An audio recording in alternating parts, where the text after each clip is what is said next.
안녕하세요. 제 이름은 민서라고 합니다. 저는 항상 북한을 믿어왔습니다. 평양의 대형 연구소에서 작물에 관한 연구를 하면서 우리 국민들을 먹여 살리는 데 기여한다고 생각했거든요. 정부는 제 연구 성과를 칭찬해 주었고, 저는 마치 우리나라를 위해 굶주림과 싸우는 군인 같은 기분이 들었습니다. 하지만 2019년에 모든 것이 변했습니다. 저는 중국 베이징에서 열리는 농업회의에 참석하게 되었어요. 북한을 떠나는 것은 처음이라 새로운 것을 배울 생각에 너무나 설렜습니다. 베이징에 도착했을 때 제 눈을 믿을 수가 없었어요. 도시는 거대했고 높은 건물들이 곳곳에 서 있었습니다. 길거리는 다양한 음식을 파는 바쁜 시장으로 가득했고 사람들은 자유롭게 다니면서 편안해 보였습니다. 집과는 전혀 달랐습니다. 거리의 가판대에서 맛있는 음식 냄새가 났고 밝은 색깔이 넘쳐났으며 공기 중에는 활기찬 에너지가 느껴졌습니다. 마치 다른 세상에 발을 디딘 듯했죠. 평양에서는 이런 곳이 탐욕스럽고 부패했다고 배웠지만 베이징은 전혀 그렇게 보이지 않았습니다. 사람들은 자유롭고 행복해 보였고 집에서처럼 항상 감시당하고 두려워하는 모습은 없었습니다. 그날 밤 호텔 방에서 저는 모든 것을 의심하기 시작했습니다. 왜 북한은 이렇게 될 수 없을까? 우리에게도 똑똑한 사람들과 많은 자원이 있는데. 하지만 고향에서는 이웃들이 종종 먹을 것이 부족했고 여기에서는 가게마다 신선한 음식이 넘쳐났습니다. 태어나서 처음으로 제 나라에 대한 의심이 마음속에 싹 텄습니다. 그 감정을 떨쳐내려고 했지만 보고 느낀 것을 잊을 수가 없었습니다. 평양으로 돌아왔을 때 고향을 새롭게 바라보게 되었습니다. 동료들이 때때로 두려워하는 모습이 보였고 거리에는 더 많은 가난이 눈에 띄었어요. 그리고 우리의 지도자들이 일반 사람들은 굶주리는데도 호화롭게 사는 것을 깨달았습니다. 이런 생각이 위험하다는 것을 알았습니다. 정부에 대한 의문을 제기하면 목숨을 잃을 수도 있었거든요. 하지만 의심이 생긴 이상 무시할 수 없었습니다. 제 일도 다르게 보이기 시작했습니다. 제가 정말 사람들을 먹여 살리고 있는 걸까? 아니면 정부가 우리의 연구를 이용해 모든 사람을 통제하고 있는 걸까? 평양을 둘러볼수록 우리 정부가 우리에게 얼마나 많은 거짓말을 했는지 깨닫게 됐어요. 농업연구소에서 일하는 제 일이 더는 고귀하게 느껴지지 않았어요. 정부가 음식을 사용해 사람들을 통제하고 충성하는 사람들에게는 더 많이 주고 그렇지 않은 사람들에게는 적게 준다는 걸 알게 됐거든요. 이런 생각들을 누군가와 나누고 싶었지만 정말 위험했어요. 북한에서는 정부에 반하는 말을 하면 체포되거나 심지어 죽을 수도 있거든요. 하지만 시도해봐야 한다고 생각했어요. 그래서 오래된 친구 혜진에게 연락해보기로 했어요. 우리는 함께 자랐고 지금은 그녀가 외무성에서 일하고 있어요. 아마 제 감정을 이해할 수 있을 거라고 생각했죠. 어느 날 혜진에게 몰래 만나자고 했어요. 우리 둘만 들릴 수 있는 조용한 곳을 찾았죠. 너무 긴장했지만 대화를 시작하자마자 마음이 좀 편안해졌어요. 혜진은 제가 전혀 알지 못했던 남한에 대해 이야기해줬어요.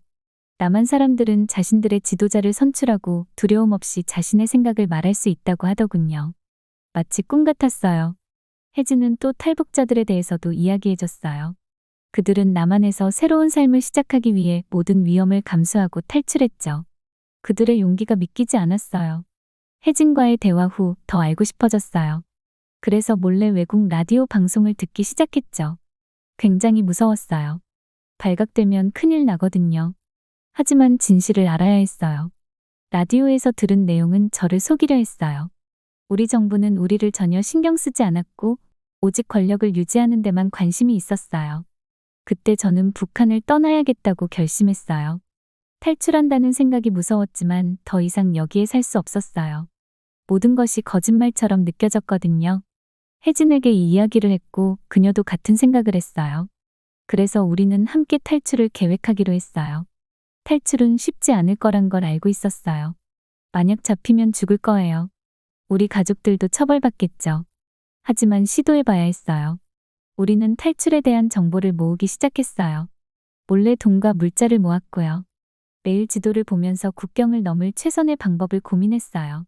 항상 두려웠지만 동시에 설레기도 했어요.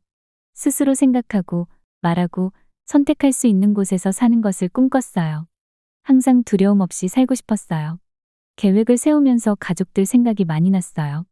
그들을 너무 사랑했지만 두고 떠나야 한다는 게 가슴 아팠어요. 하지만 언젠가 그들도 탈출을 도울 수 있기를 바랐어요. 모두 자유롭게 함께 살며 맛있는 음식을 먹고 누가 듣고 있을지 걱정 없이 웃을 수 있는 날을 상상했죠. 혜진과 나는 눈에 띄지 않게 자주 만났어요. 일이나 가족 소식을 가장의 대화를 나누면서 실제로는 탈출 계획을 세웠죠. 가끔은 자유에 대한 생각에 웃음이 나오다가도 재빨리 숨기곤 했어요. 북한에서는 왜 웃는지 설명할 수 없으면 심각한 문제가 되거든요. 매일 밤 잠들기 전에 창가에 서서 어두운 도시를 바라봤어요. 두려움 속에 살면서 더 나은 삶이 있다는 걸 모르는 사람들을 생각했죠. 그들을 두고 떠나려는 게 미안했지만 떠나야 한다는 걸 알고 있었어요. 언젠가 모두를 위해 더 나은 세상을 만들 수 있기를 바랐어요. 시간이 지나면서 우리의 계획은 점점 명확해졌어요. 우리는 겨울에 강이 얼었을 때 중국으로 건너가기로 했어요. 위험하긴 했지만 그게 우리의 최선의 기회처럼 보였죠. 우리는 여행을 위해 더 강해지려고 운동을 더 많이 했어요. 국경을 넘으면 도움이 될까봐 중국어도 연습했죠. 가장 어려운 것은 평소처럼 행동하는 것이었어요. 매일 출근해서 동료들에게 웃으며 모든 게 괜찮은 척해야 했거든요. 속으로는 흥분과 두려움이 뒤섞여 엉망이었지만 한 번의 실수로 모든 게 끝날 수 있다는 걸 알았어요. 탈출하는 날이 가까워질수록 마치 꿈을 꾸는 것 같았어요. 정말로 이 일이 일어나고 있는 걸까요? 정말로 자유를 위해 모든 것을 걸고 있는 걸까요? 하지만 베이징을 떠올리면 우리가 시도해야 한다는 걸 알았어요. 우리는 더 나은 삶을 받을 자격이 있었고 그것을 위해 싸울 거였어요. 우리의 조용한 반란은 곧 현실이 될 거였어요. 우리는 자유를 위해 우리 인생에서 가장 큰 위험을 감수할 준비가 되어 있었어요. 잠이 오지 않았어요. 우리가 하려는 일을 생각할수록 가슴이 두근거렸어요. 혜진이와 저는 몇 달 동안 탈출 계획을 세웠고 오늘 밤이 바로 그날이었어요. 우리는 북한을 영원히 떠날 예정이었어요. 작은 가방을 싸면서 제 작은 아파트를 둘러봤어요. 이곳은 수년간 제 집이었지만 이제는 감옥처럼 느껴졌어요. 꼭 필요한 것만 챙겼어요. 옷 몇 벌, 조금의 음식 그리고 가족 사진 한 장. 사진은 제 마음 가까이에 두려고 재킷 주머니에 넣었어요. 다시는 그들을 볼 수 없을지도 모른다는 생각에 마음이 아팠어요. 자정이 되자 저는 건물 밖으로 몰래 빠져나왔어요. 거리는 어둡고 텅 비어 있었어요. 저는 최대한 수상하게 보이지 않으려고 빠르게 걸었어요. 손이 떨리고 있었지만 혜진이와의 약속 장소에 도착했어요. 준비됐어? 그녀가 속삭였어요. 저는 너무 긴장돼서 말도 못하고 고개만 끄덕였어요. 우리는 중국과의 국경을 향해 걷기 시작했어요. 우리는 한경비원을 매수해서 눈을 감아주기로 했지만 여전히 조심해야 했어요. 만약 잡히면 죽임을 당할 거였어요. 걷는 시간이 영원히 느껴졌어요. 작은 소리 하나에도 깜짝 놀랐어요. 저게 나뭇가지 부러지는 소리일까? 아니면 군인의 발소리일까? 심장이 너무 빠르게 뛰어서 가슴 밖으로 튀어나올 것 같았어요. 마침내 우리는 국경에 도착했어요. 우리가 매수한 경비원이 거기 있었고 긴장한 표정을 짓고 있었어요. 그는 우리가 강을 건너 중국으로 갈 수 있는 지점을 가리켰어요. 물은 차갑고 어두워 보였어요. 빨리, 그가 낮은 소리로 말했어요. 시간이 많지 않아. 혜진이와 저는 서로를 바라봤어요. 이게 바로 그 순간이었어요. 우리는 정말 이걸 하고 있었어요. 우리는 물에 발을 들였어요. 물은 너무 차가웠어요. 저는 소리 지르지 않으려고 입술을 깨물었어요. 물살은 강했고 우리를 아래로 끌어내리려고 했어요. 저는 혜진이의 손을 꽉 잡고 물살을 헤치며 건너갔어요.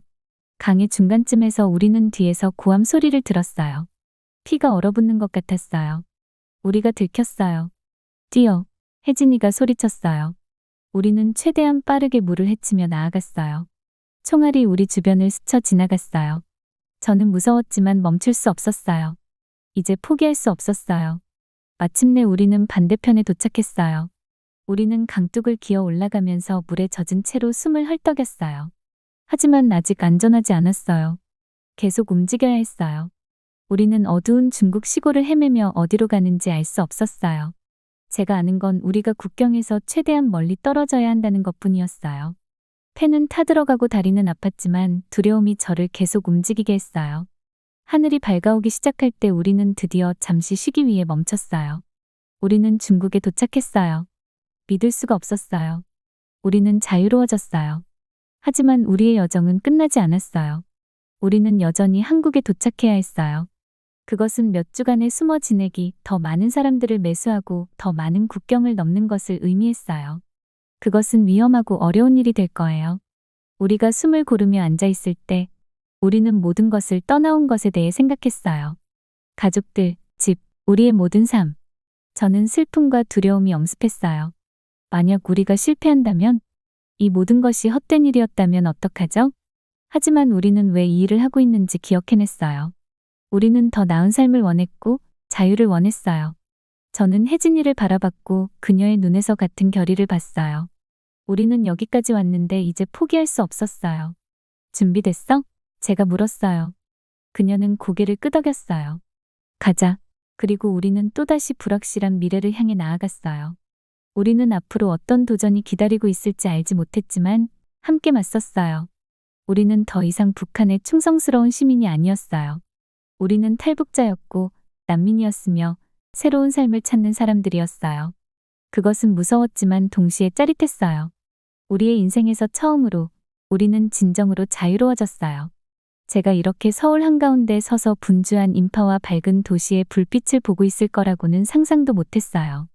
혜진이와 제가 북한을 탈출한 지 벌써 6달이 지났는데 아직도 우리가 해냈다는 게 믿기지 않을 때가 많아요.